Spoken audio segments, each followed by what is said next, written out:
जय भोलेनाथ। भगवान शिव की कृपा सदा सर्वदा आप पर बनी रहे। अब सुने आगे की कथा। जब उन तीनों पुरों का मुख पूर्व दिशा की ओर हो गया और तारकाक्ष, कमलाक्ष और विद्युन्माली नामक तीनों दैत्यों ने भगवान शिव का पूजन अर्चन छोड़ दिया, तब उनके राज्य में चारों ओर दुराचार फैल गया। उसी समय भगवान विष्णु और ब्रह्मा जी सहित सभी देवता भगवान शिव की स्तुति करने कैलाश पर्वत पर गए। वहां पहुंचकर उन्होंने शिव जी को साष्टांग प्रणाम किया। इसके बाद वे बोले, हे देवादिदेव, हे करुणानिधान, आप सभी जीवों के आत्म स्वरूप, कल्याण करने वाले और अपने भक्तों की पीड़ा को हरने वाले हैं। हम हाथ जोड़कर आपको प्रणाम करते हैं। आप सब प्राणियों एवं देवताओं के लिए वंदनीय हैं तथा सबकी बाधाओं और विपत्ति को दूर करते हैं। भगवान, आप ही रजोगुण, सतोगुण और तमोगुण के आश्रय से ब्रह्मा, विष्णु और महेश के अवतार धरकर जगत की सृष्टि, पालन और संहार करते हैं। आप ही अपने भक्तों को इस भव सागर से पार करने वाले हैं। वेद आपके पर ब्रह्म स्वरूप और तत्व रूप का वर्णन करते हैं। आप सर्वव्यापी, सर्वात्मा और इन तीनों लोकों के अधिपति हैं। आप सूर्य से भी अधिक तेजस्वी और दीप्तिमान हैं। हम आपको नमस्कार करते हैं। आप ही इस प्रकृति के प्रवर्तक हैं तथा सब प्राणियों के शरीर में रहते हैं। ऐसे परमेश्वर को हम प्रणाम करते हैं। हे शिव शंभु, तारकाक्ष, कमलाक्ष और विद्युन्माली तीनों त्रिपुर स्वामियों ने हम देवताओं को अनेकों प्रकार से परेशान कर प्रताड़ित किया है। वे देवताओं का विनाश करने के लिए उन्मुख हैं। हे प्रभु, हम आपकी शरण में आए हैं। भगवान, उन असुरों का विनाश करके हमारी रक्षा कीजिए। इस समय तीनों असुरों ने धर्म मार्ग छोड़ दिया है और नास्तिक शास्त्र का पालन कर रहे हैं। आपकी इच्छा के अनुरूप तारकाक्ष, कमलाक्ष और विद्युन्माली तीनों धर्म कर्म से विमुख हो गए हैं। अतः अब आप उनका वध कर देवताओं को मुक्ति दिलाइए। इस प्रकार कहकर सभी देवता चुप हो गए। तब भगवान शिव बोले, हे देवताओं, तारकाक्ष, कमलाक्ष और विद्युन्माली तीनों ही यद्यपि धर्म से विमुख होकर धन, वैभव और ऐश्वर्य रूप में डूबकर सब कुछ भूल गए हैं, परंतु फिर भी वे मेरे असीम भक्त रहे हैं। जब भगवान विष्णु ने उन त्रिपुर स्वामियों को वहां की प्रजा के साथ मोहित कर धर्म कर्म से विमुख कर दिया है, तो वे स्वयं ही उनका वध क्यों नहीं कर देते। शिव जी के ऐसे वचन सुनकर ब्रह्मा जी बोले, हे परमेश्वर, आप तो भक्त वत्सल हैं। पाप आपसे कोसों दूर भागता है। प्रभु, आपकी आज्ञा के बिना इस जगत में पत्ता तक नहीं हिलता।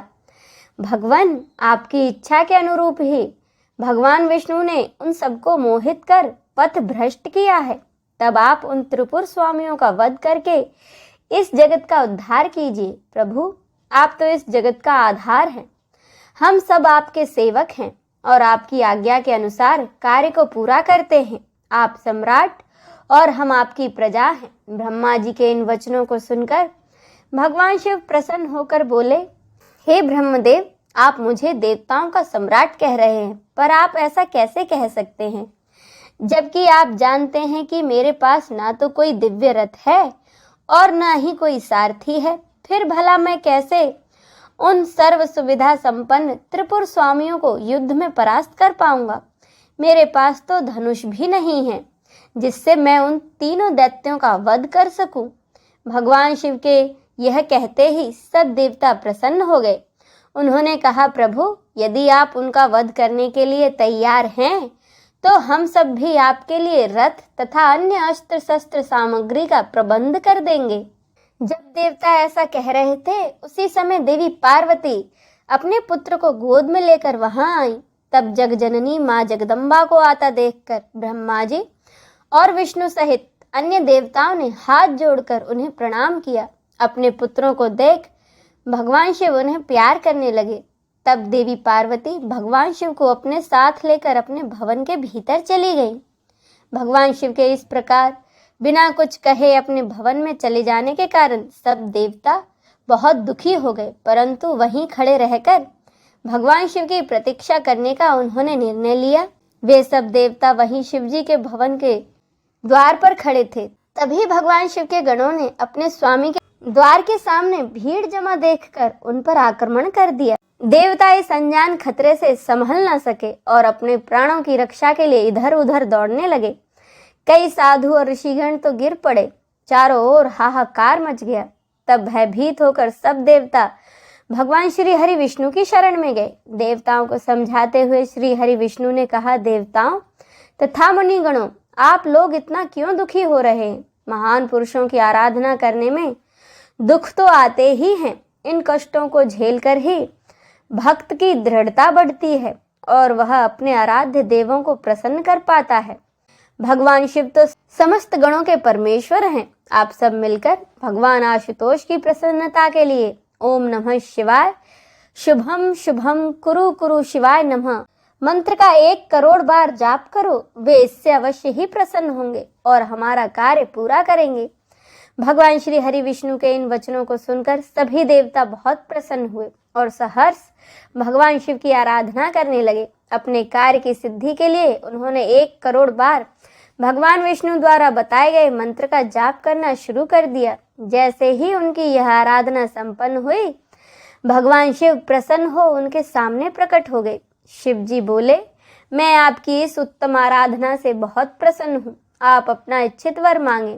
प्रभु के वचन सुनकर देवता बोले, हे देवाधिदेव महादेव, आप तो सबके कल्याण करता है। भगवान हम पर कृपा कर हमारी रक्षा कीजिए। आप उन त्रिपुर स्वामियों का वध करके हमें भय मुक्त कीजिए।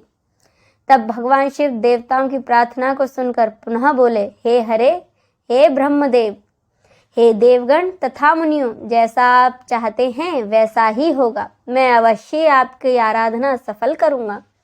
हे विष्णु, आप तो इस जगत के पालन करता है, इसीलिए त्रिपुर विनाश के लिए आप मेरी सहायता करें। मेरे लिए दिव्य रथ, सारथी और धनुष सहित सभी आवश्यक सामग्री की व्यवस्था करें।